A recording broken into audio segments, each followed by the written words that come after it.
की जा रही है। जी जी बिल्कुल। कुछ और इस वक्त बड़ी जानकारी हमें मिल रही है अब कश्मीर से। Delhi Special Cell is now conducting searches there. According to information, more raids are expected in the coming days in connection with Delhi blast and busted doctor-led terror module. Following Health Department advisory, fresh locker searches are likely in North Kashmir hospitals from tomorrow. More raids expected in North Kashmir in particular. Ashik Mir, give us more details. Yes, as per the highly placed sources, more raids are expected in the coming days in connection with the Delhi blast case and the white-collar terror module involving doctors. After the recovery of an AK-47 rifle from doctor's locker at GMC Anantnag and the arrest of multiple suspects, including medical professional, health department has issued fresh advisory to inspect all lockers in government hospitals. Now, fresh searches are expected to be conducted tomorrow in several medical institutions across in North Kashmir, including Handwara, Kupwara and Sopore. Earlier, during the surprise checks, officials found several unknown, unregistered lockers in doctors' changing rooms. And some of these were sealed on the spot, and now the parts of a wider investigation. Sources and agencies suspect that the more leads possibly linked to the terror financing and logistics support could emerge from these inspections. Over to you. In fact, further breaking details now coming in. The anti-terrorism squad has launched an investigation after two Kashmiri PhD scholars from IIT Kanpur have gone missing suspiciously amidst the ongoing probe into the Delhi car blast case. The institute officials say that they have no information regarding the students' whereabouts for the last few weeks. According to reports, the students went missing on the 10th of November on the day of the blast near Red Fort. Both of them joined IIT Kanpur in 2019 as PhD scholars. The security agencies are examining the student records and verifying movement logs to track them. So, concerning development, Ashik, with now reportedly the students continuing to be missing, two Kashmiri PhD students missing from IIT Kanpur. Well, absolutely, Uday. Amid the ongoing probe into the Delhi car blast, the Uttar Pradesh anti-terrorism squad ATS have launched a full-fledged investigation after two Kashmiri PhD scholars from IIT Kanpur reportedly went missing under the suspicious circumstances. Sources confirm that both scholars originally from the Kashmir Valley have remained untraceable for the past few days and raising serious security concerns. Their disappearance comes just as the central agencies are expanding their investigation into the Jaish-e-Mohammad doctor-led terror module, which was busted following the Red Fort blast. Investigations are probably underway, and any possible links in the missing scholars may have had the suspect detained in Jammu Kashmir, especially given the emerging network of the educated operatives being used for the logistic and planning execution. Back to you, studio, Uday. Well, more breaking news, in fact, that we're also tracking now this hour. The investigations into the Faridabad white-collar terror module linked to the Delhi blast case have reportedly revealed that the network spent nearly 2 years procuring explosives and remote triggering devices. Reports say one of the accused, Dr. Muzammil Ghane, during questioning by the National Investigation Agency, has reportedly admitted that 26 quintals of NPK fertilizer was procured from Gurugram and Nuh in Haryana. Major General Gigi Dwivedi, Strategic Affairs expert, is live with us. Major General Dwivedi, this isn't something that happened overnight. Reportedly, 2 years is the kind of time that this module spent in procuring the material that was needed for assembling the explosives. That's right. Today, it's almost fortnight since the terrorist initiated blast by Umar near Red Fort took place, and your channel have been tracking this event since last fortnight. And it's very right, you know. In fact, when we started this discussion on the channel on 10th of November, it was quite anticipated that what we are looking at is only the tip of the iceberg. And once the investigating agencies widen the net, a lot of other players will also be trapped, and that's exactly what has happened. But couple of things are of, I think, very sensitive nature. As firstly, this module, the white collar doctor module, has been in action for the last 2 years, and they have gone very systematically as to how they got the weapons. Like Dr. Shaheen, she procured one of the AK-47 and also collecting the equipment like freezers, and then the complete, chemicals and the explosives by Omar, and another automatic weapon collected by Muzimil, and how Omar has been training to be an explosive expert, both online and also getting the help of the handlers in Turkey. And more than that, also, the point is, finger is light pointed into Pakistan because the erstwhile Jaish-e-Mohammad, handler, Omar Farouk, his relatives are also involved. And more than that, I think, Uday, the net is widening, like IIT, Kanpur, student missing. So all I can say is that this has been a very well planned module that have been operating, and they have been able to, I would say, collect a lot of material which would have been very detrimental had they succeeded, had this, module not been busted. I think we would have faced a catastrophic situation because the kind of explosive and the expertise they have gathered, they would have carried out a series of blasts and that would have been very detrimental. So I think the investigation agencies are heading in the right direction. The modules are being busted and we are getting to the roots of the whole episode, and I am sure that all this when put together will be able to handle this situation and also possibly Yes. averted a very catastrophic situation. Uday. All right. In fact, more breaking news now coming in as well this hour. It's learned that Muzammil had left a grinding machine, another machine used to melt metal, at a taxi driver's house in Dhoj village. The driver was later detained by the NI along with the machines. Questioning has revealed that the network spent nearly 2 years procuring explosives and remote triggering devices. So this was a period of 2 years which was spent in procuring various devices, various materials. Sanjay Sahai, former IPS officer, let me rope you in here. And it's quite interesting that he had left this grinding machine actually at a taxi driver's residence. A grinding machine, another machine used to melt metal, have been found at this taxi driver's house, reportedly left by Muzammil there. Primarily two things. One is that 2 years since the time the investigators have come to know as to what started. I think much before that is the planning level and the indoctrination level for at least the main people of this particular module. So that's point number one. Point number two, it is a industry scale, a enterprise scale terrorism engagement where they want to literally unsettle the country. There's absolutely no doubt about it. So it's not that couple of doctors coming together and they are able to create this whole exercise. It is an enterprise level, industry scale, terrorist engagement, which they was primarily to unsettle India. Now you come to the whole gamut of things. You see the geography. So from Kashmir till now we are reaching IIT Kanpur, we are reaching Kanpur. You see the institutions. So we have Anantnag, we have GMC Srinagar, we have Al Falah, now we have IIT Kanpur, might be a couple of other locations. If you get only into the scenes of offense, the primary scene of offense is Red Fort slash Chandni Chowk area on that particular road where the 10/11 terrorist strike happened. But if you take the geography to other parts, the scenes of offense, there are so many other places where it has been conspired, it is stored, inclusive of the large number of lockers which we have. Lockers being used for a terrorist strike. It is the Hamas modus operandi, and somewhere down the line they have picked it up from there, and they thought that they will engage in a similar sort of a strike, which would be very, very successful.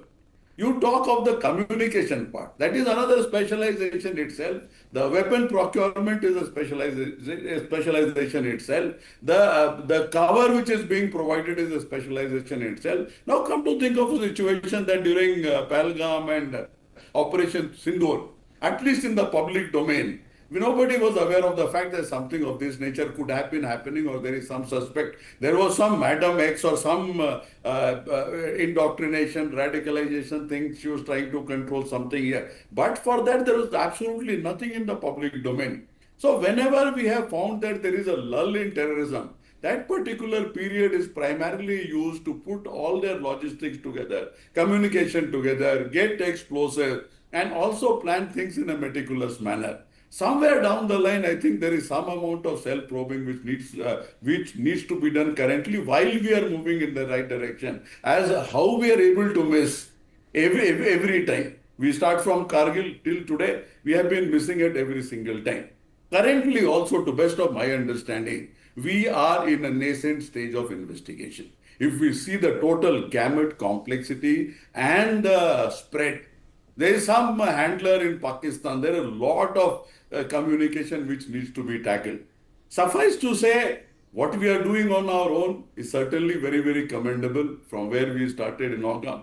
Till now, it is certainly commendable. Nonetheless, I think there's huge amount of intelligence collaboration which is required, intelligence seller sharing, and I presume that is happening at the with the countries which are friendly and international organizations and people who have banned these organizations globally.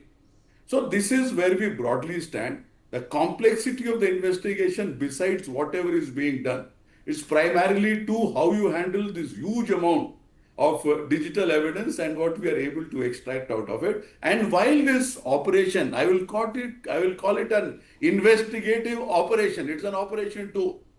We should be able to forestall even the minutest of any incident, accident, or strike, which would be being conceptualized or being planned by these people. So that also remains one of the very, very primary objective, because the slightest slippage here will send very, very wrong signals.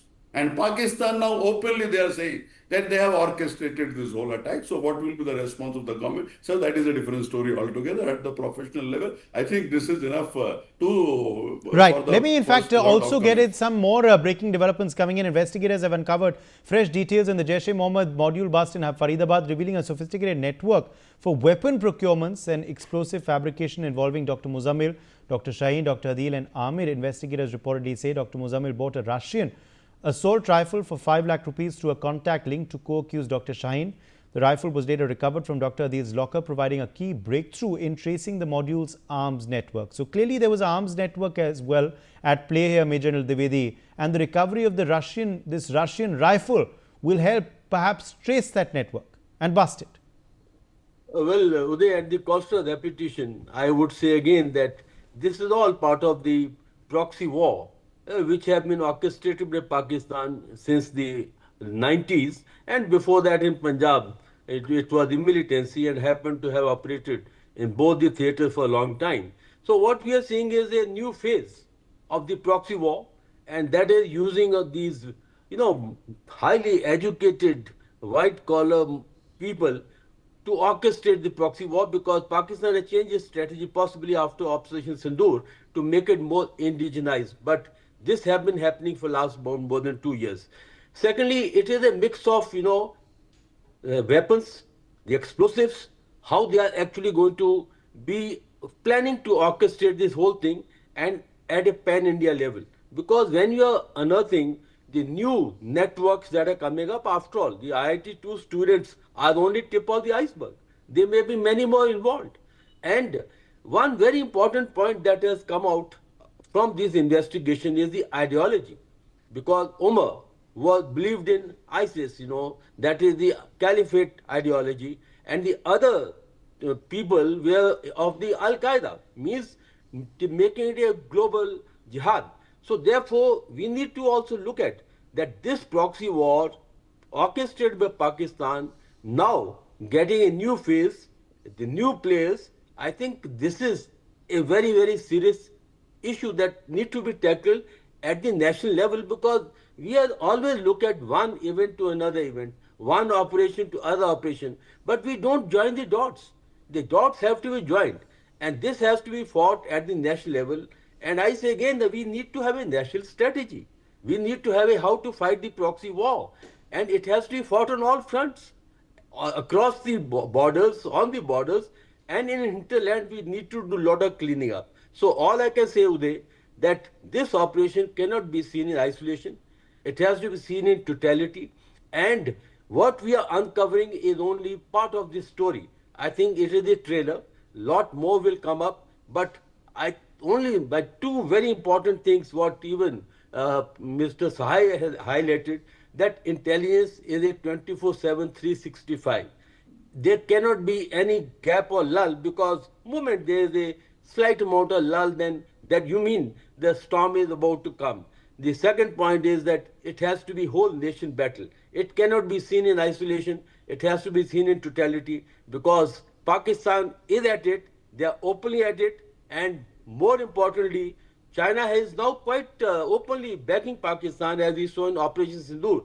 There we saw only PL-15 missiles. Now Chinese will be handing over PL-17. And what is coming up in Bangladesh Yes. on the trilateral, that is another Absolutely. Stay very with us. Stay important. with us. More breaking news, in fact, also coming in now. According to information, Dr. Shaheen arranged both the rifles and a deep freezer after discreet negotiations with suppliers to avoid suspicion. Following Umar's requests and purchases were done by Muzammil.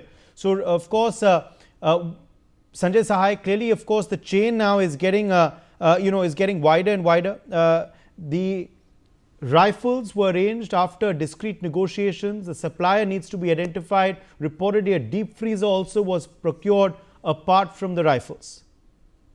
See, there are any number of arms dealers which are into this game. So we need to realize that. And there are any numbers of people who provide explosives, and if not explosive, if explosive, they were able to manage surreptitiously. Certainly detonators and variety of other things could not have been procured just offhand from some market. See, let's understand one thing, and I'll also repeat at the risk of repeating it over and over again, that this is the industry scale operation. It is one nation state against another nation state, and the way this is being organized, it is being organized to withstand in perpetuity. It is not for one-off strike, not even a one-off 10, 20 strikes. It is meant that it will keep on going for all times to come, and that is why this huge network has been created. And as the network moves forward, they will keep on changing. It is a very, very dynamic and real-time sort of a situation which needs to be handled on a regular basis. When those people are doing it in that manner, it is precisely the same manner. We have to respond, and we have to respond in a much bigger and a more offensive way. We have been telling over and over again that if you don't have Al-Qaeda mindset, then you will not be able to understand Al-Qaeda to the nature of which they have inculcated, made it a part of the DNA, and ready to give their life. The professional agencies also need to have that capability where it is a 24/7, 365 game, and expertise being improved, iterated, and made more intensive and focused as things keep on happening. Now, at all levels, you are seeing it is happening. It is at the arms supply, it is at the explosive, it is and I still feel, and I'm sure of the fact that we have huge amount of digital evidence. Getting huge amount of digital evidence and real-time dynamic communication is only one part of the story. Running tools and creating actionable intelligence and creating patterns and dots, that is another huge humongous exercise. Unfortunately, in this case, both the physical part is huge, the number of institutions is huge, the financial part of huge, the digital evidence part is huge, the communication part is huge. Added to that, there is a nation state which is adversarial and inimical to us, which is currently being supported by China and tacitly by United States, at least on the face of it and the way they are treating these guys.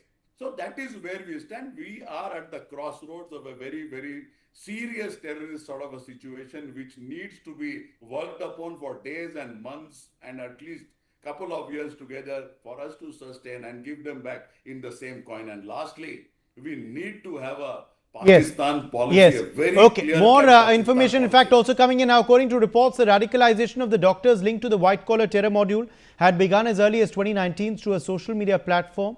Moreover, the members of the terror cell were initially spotted by handlers across the border while active on social media platforms like Facebook and discussion spaces on X. Moreover, the group of doctors was immediately shifted to private groups on Telegram, where the actual brainwashing started. So clearly, this is the big news coming in. Reportedly, social media is where the indoctrination started. Okay, more breaking news coming in as well. According to reports, the recruited doctors initially expressed intent to join terror groups in conflict zones like Syria, Afghanistan, but were later restrained by their handlers who asked them to continue in India. Major Dwivedi, reports also coming in that the handlers asked them to remain in India, but they had expressed their interest to go to Syria, Afghanistan. Absolutely, Uday, because today what we are seeing, terrorism is not restricted to any geographic region. It's a global phenomenon, and the whole globe is the tough for jihadis. Therefore, they recruit at the global level and then they assign them very specific regions. And in this case, indoctrination is a long-term phenomenon. It doesn't happen overnight. Like since 2019, they have taken about 5 years, and then they see how these groups are to be employed or how these modules are to be employed and where they have to be employed.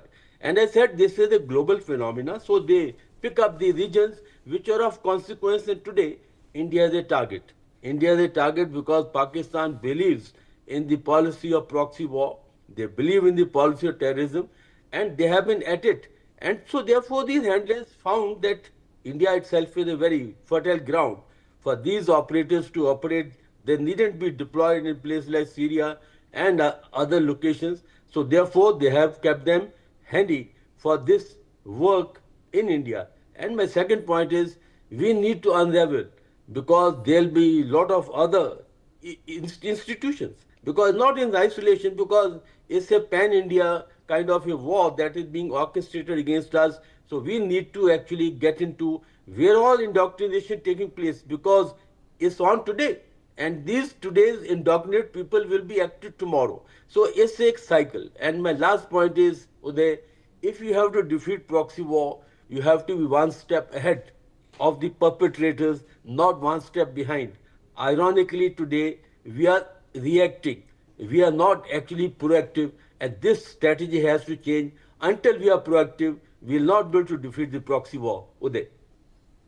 All right, more breaking news, in fact, also coming in now. Shaheen had mobilized funds for arms purchases, reportedly raising most of the 26 lakh required, with possible links could be through Afira Bibi, wife of the Jaish commander Umar Farooq, who was nephew of JEM chief Masood Azhar. So clearly, of course, that is the big link that seems to be emerging. Meanwhile, more breaking news also coming in. Fresh details are emerging about probes into the terror blast, which indicate Umar studied bomb-making manuals online. He sourced chemicals from Nu and electronic components from Bhagirath Palace in Delhi and Faridabad's NIT market, using the freezer to stabilize the explosives. Sanjay Sahai, the freezer was used to stabilize the explosives. They were procured locally and reportedly the bomb-making techniques were all learnt online.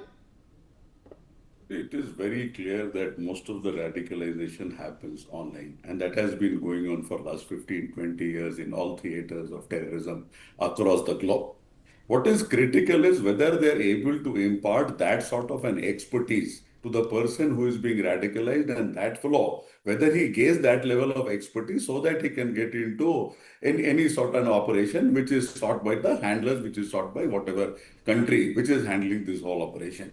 This whole module has been created for India. There is absolutely no denying the fact. And reaching it to Jaish-e-Mohammad and the lady you are talking about and the whole operation. So primarily there is immense amount of clarity at this particular point in time that there are handlers and there are people who have accepted the fact that this whole operation and making it much more violent and much more critical has been their main aim, and they have been training using all sorts of capabilities they had. While the Pahalgam thing happened and while Operation Sindoor happened, and we were declaring that things are under our control. So it is a very, very complex scenario, and our basic understanding on 10/11 was that something happened accidentally, Yes. and there were lots of things which it was midway. It is a very, very robust, well thought out, meticulously planned, specifically organized for India, primarily North India, main theaters which could give a fear psychosis of a nature unimaginable and leave very little traces for the investigative agencies. And even if investigative agencies, they get into the traces, they land into a situation which we have landed in 1993 and we have landed in 26/11. So that is precisely where it is. And let's be very, very clear about the fact that this might just erupt from a place where we expect the least. We have already seen it. Okay. We have already seen it. We've run out of time. My thanks to our guests for joining us. Let's slip into a short break.